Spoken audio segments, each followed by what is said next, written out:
समानाकार स्थिति विवरण या चिट्ठा को समझने के लिए सबसे पहले आप ये समझ लीजिए कि आप अच्छी तरह से जानते हैं कि संपत्ति और दायित्व दो मुख्य इसके अवयव हैं जिनको यहां पर सो माना जाता है और बाकी सभी मदों का प्रतिशत संपत्ति और दायित्वों पर निकाला जाएगा। संपत्ति की मदों का संपत्ति के योग पर और दायित्व की मदों का दायित्व के योग पर। हालांकि दायित्व और संपत्ति दोनों का योग समान ही होता है।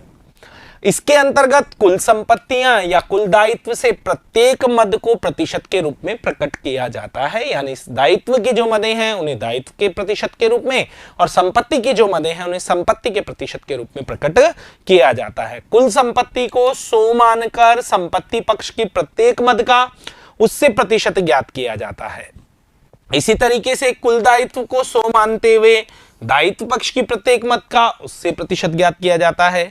यदि एक से अधिक वर्षों के लिए बनाया जाए तो प्रत्येक मद की प्रवृत्ति का मापन किया जा सकता है। इसका मतलब यह है कि 1 साल का भी बनाया जा सकता है, लेकिन अगर एक से ज्यादा की मदों का बनाया जाए तो मदों की प्रवृत्ति का पता लग जाएगा कि वो वृद्धि की ओर है या कमी की ओर है। यदि इसे एक उद्योग के विभिन्न फर्मों के लिए बनाया जाता है तो इससे वित्तीय सुदृढ़ता की सापेक्ष स्थिति की जानकारी कर वित्तीय व्यू रचना को समझने में आसानी होती है। इसे 100% विवरण भी कहते हैं। इसका नाम है 100% विवरण। अब समानाकार चिट्ठे का निर्माण आप किस तरीके से करेंगे, तो वो ही 5 कॉलम बनाएंगे। पहले कॉलम में चिट्ठे के अवयवों को यानी कि उनकी मदों के नाम को लिखेंगे। दूसरे कॉलम में आप दिए गए जो 2 वर्ष हैं उसमें पहले वर्ष के राशियों को लिखेंगे। तीसरे कॉलम में आप दिए गए जो वर्ष हैं उसमें चालू वर्ष की राशियों को लिखेंगे, जबकि चौथे और 5वें कॉलम में दोनों में ही आप प्रतिशत लिखेंगे। चौथे कॉलम में प्रथम वर्ष की मदों का प्रतिशत और 5वें कॉलम में चालू वर्ष की मदों का प्रतिशत। और ये प्रतिशत किस पर ज्ञात किए जाएंगे, एक मुख्य मद पर।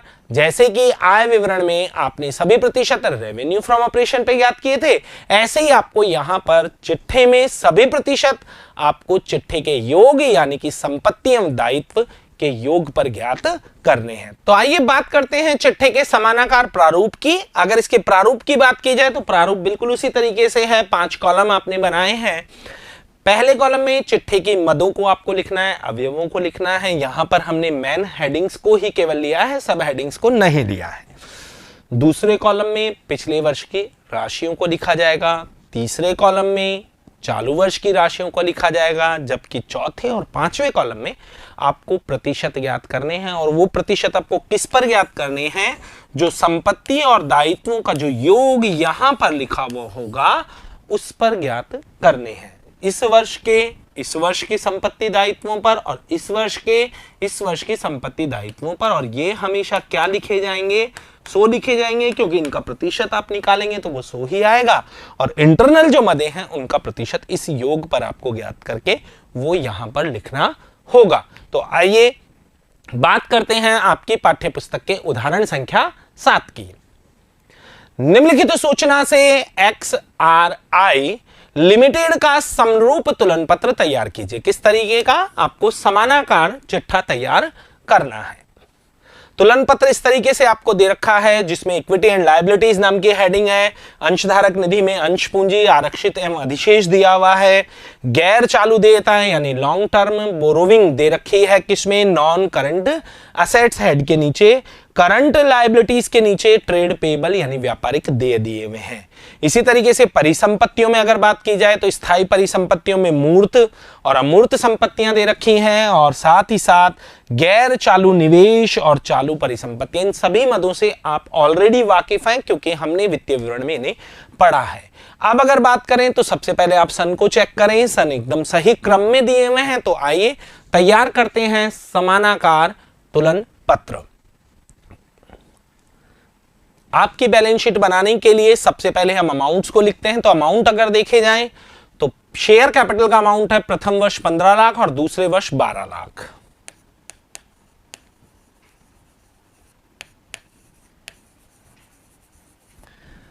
रिजर्व एंड सरप्लस की बात की जाए तो वो है 5 लाख और 5 लाख।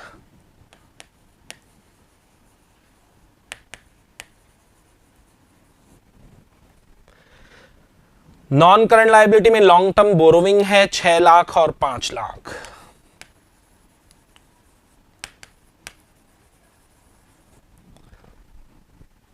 साथ ही साथ 15,50,000 प्रथम वर्ष और 10,50,000 द्वितीय वर्ष, ये क्या है? Trade payable. टोटल की अगर बात करें तो 26, 36, 41,50,000 प्रथम वर्ष का है और 32,50,000 द्वितीय वर्ष का है। ये लिखने के बाद एक बार प्रश्न का टोटल आप देख लें, बिल्कुल 41,50,000 और 32,50,000 ही है, ताकि कोई मद अगर गलत लिखी जाएगी तो टोटल से वो पकड़ में आ सकती है। अब बात करते हैं संपत्तियों की। संपत्तियों में हमें मूर्त संपत्तियों में प्लांट एंड मशीनरी दिया गया है जो कि है 14 लाख और 8 लाख। ख्याति का मूल्य अगर देखा जाए तो ख्याति का मूल्य आपको दिया गया है 16 लाख और 12 लाख।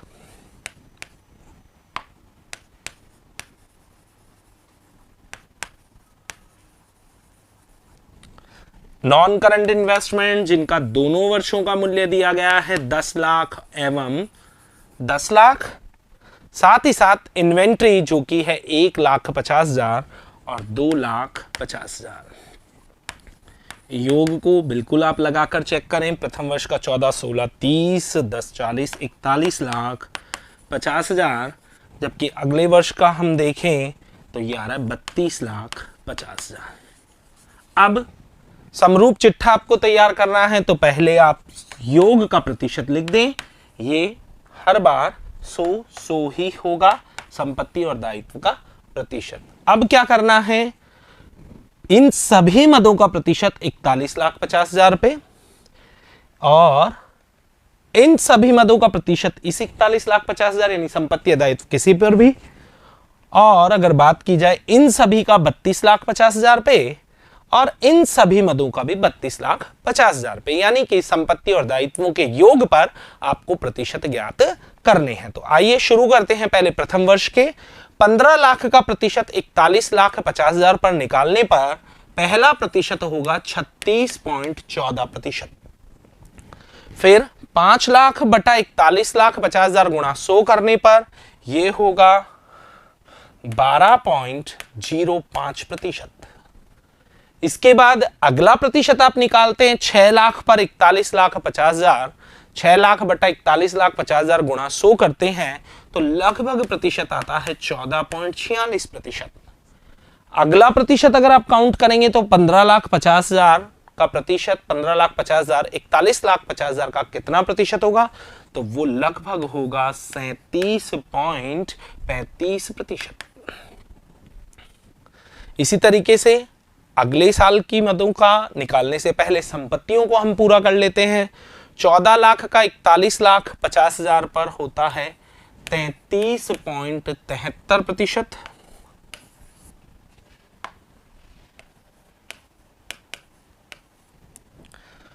16 लाख का 41,50,000 पर 38.55%।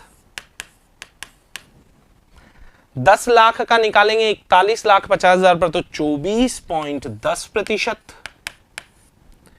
और 1,50,000 का 41,50,000 पर जब आप प्रतिशत निकालते हैं तो लगभग आता है 3.62%।